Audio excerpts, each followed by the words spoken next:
Hey guys, it's Mary from Mary Leaf Makes. In this video, I'm going to be showing you how to finish off your hoop once it's done. This is our sampler hoop from the previous videos. And I'm just going to be showing you the way that I do it. Of course, there's other ways to do it. So if you find something you're a little bit more comfortable with, feel free to do that. But this is just the way that I like to do it. And I feel like it looks very professional and well done. So let me show you what I do. So the first thing we're going to do is to trace the backing paper and get that all cut out. You can use the hoop that you have your project in, just take it out for a minute and you can put it back in later. So I'm using the same exact size. I'm going to take out the outside of my hoop and set that off to the side. And we're just going to use the outside, not the inside. And so this is just regular scrapbook paper. It's a little bit thicker, more like cardstock, but you can really use whatever. But I do recommend you use a fabric that has at least, or a scrapbook paper that has at least one white side, because if you use a color, it will shine through the fabric and it'll have a tint of whatever color this is. So you want to use white. At least have one side that's white that'll face the fabric. You'll see in a minute. So I'm going to go ahead and take my hoop here, and I've got the outside of my hoop. I got it nice and loose, and I'm going to take just a regular pencil and trace the inside of my hoop and set that off to the side. And now I'm going to take my handy dandy scissors and just cut along the line. It doesn't have to be perfect, but the more circular and more precise it is, the least problems you'll have later on when you're backing your hoop.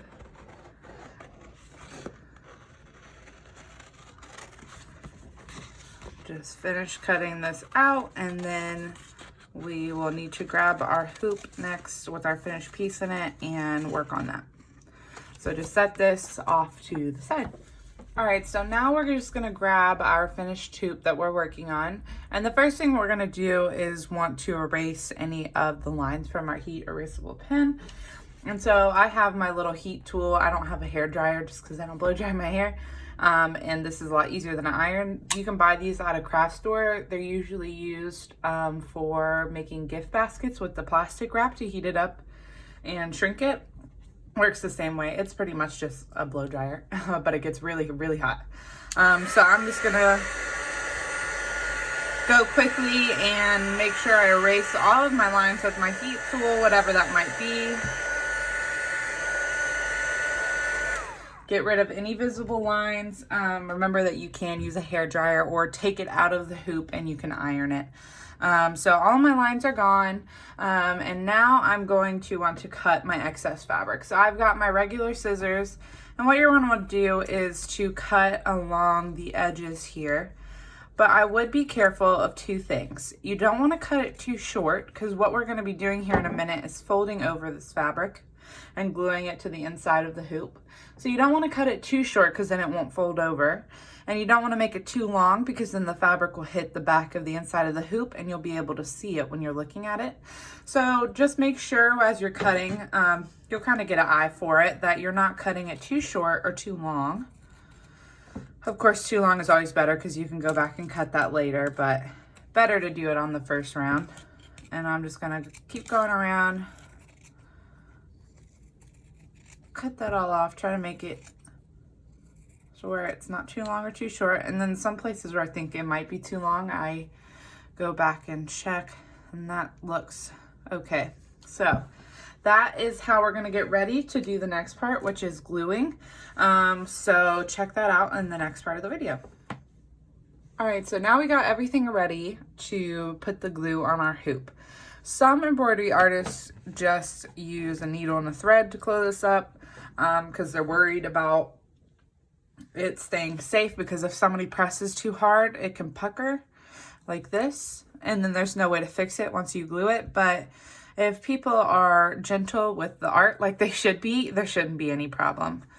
So what we're gonna do is flip it over. You're gonna wanna grab your craft glue. I just use original tacky glue because it works great. Elmer's craft glue, that works fine too. Just whatever is your preference of craft glue. And now what I'm gonna do is grab the hoop in my left hand. I'm right-handed, and I'm just gonna go through and do little short dots, not too much, but not too little or else it won't stick, and go around the edge like this, just doing short little dots of glue. I don't know if you can tell because it's white. And then I'm gonna grab my paintbrush and I'm just gonna spread this out the best that I can onto the rest of the fabric so that all of the fabric on the edge is coated in glue. Now be careful with the glue and not to get it on the fabric of the front of the hoop because you will be able to see that, and it's pretty upsetting when you make something and you get this far on the end and then you mess it up with getting glue on it, which is part of the reason why some people don't like it. I used to do it with hot glue and that was always a mess. Go ahead and set your paintbrush to the side, or go ahead and wash it, whatever you want to do. Now this is the trickiest part. I'm going to press it to where it's flat on the edge of the hoop. Just like this, we'll do it little sections at a time. And then once it's flat here, see how it's pretty flat on the edge? Then we'll press it over onto the inside of the hoop. So you want your edge here to be as flat as possible because that will make it easier when we glue on the back. So we're just gonna keep doing that. Press on the edges first. And if you do too much glue, it'll drip down. And so that's why we got to be careful about how much glue we use. See, I just did it right there. And just keep pressing until you've got the whole hoop finished. Now, if you're having problems with it sticking, you might need a little bit more glue, or you can use binder clips to hold it down in place until it dries a little bit more, if you need to. So that's that step. Now you're gonna want to let it dry. It's a little bit easier once it's dry. And then we're gonna attach the back to it. All right, so we have our circle that we cut earlier. This is where I usually put my logo stamp, or you can sign your name or the date or anything like that, because it'll just be on the back and nobody will be able to see it. But this is also where I showed you, if you did a color, you see, I don't know if you can tell in the camera, but it's tinted a little bit blue, the fabric is now.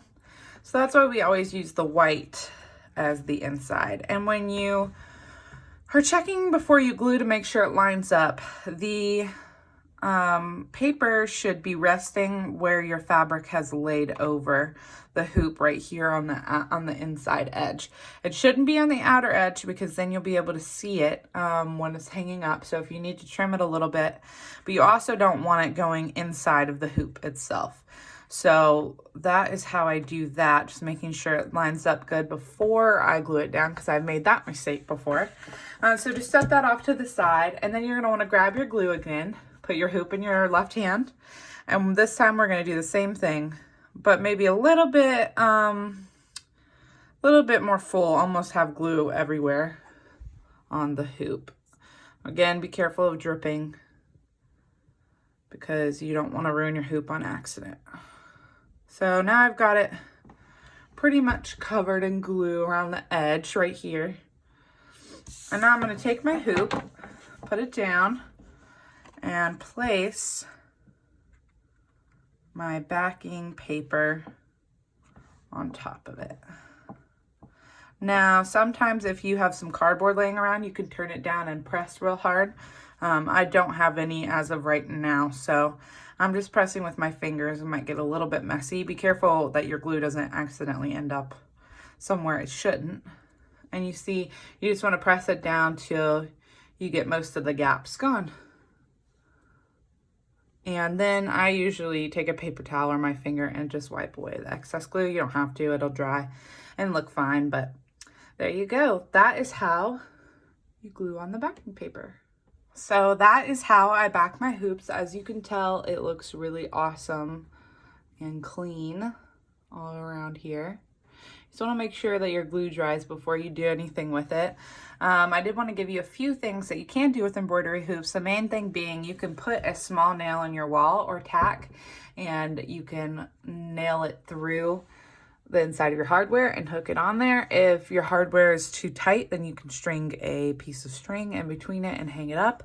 If you can't do nails or holes in your wall, you could try doing a command strip on the back or putting the string through and hooking it to something like a command hook, or using a piece of washi tape, because it's pretty light, you can tell, to hang it up by the string. And you can also set it up on a bookshelf, set it somewhere cute, whatever you want to do with it. But now it has a nice funky back, or whatever color you chose for it to look all nice with. So just make sure you let it dry. Mine's not all the way dry yet, but there you go. That is how I back my hoops. Let me know if you have any questions. Thanks for watching.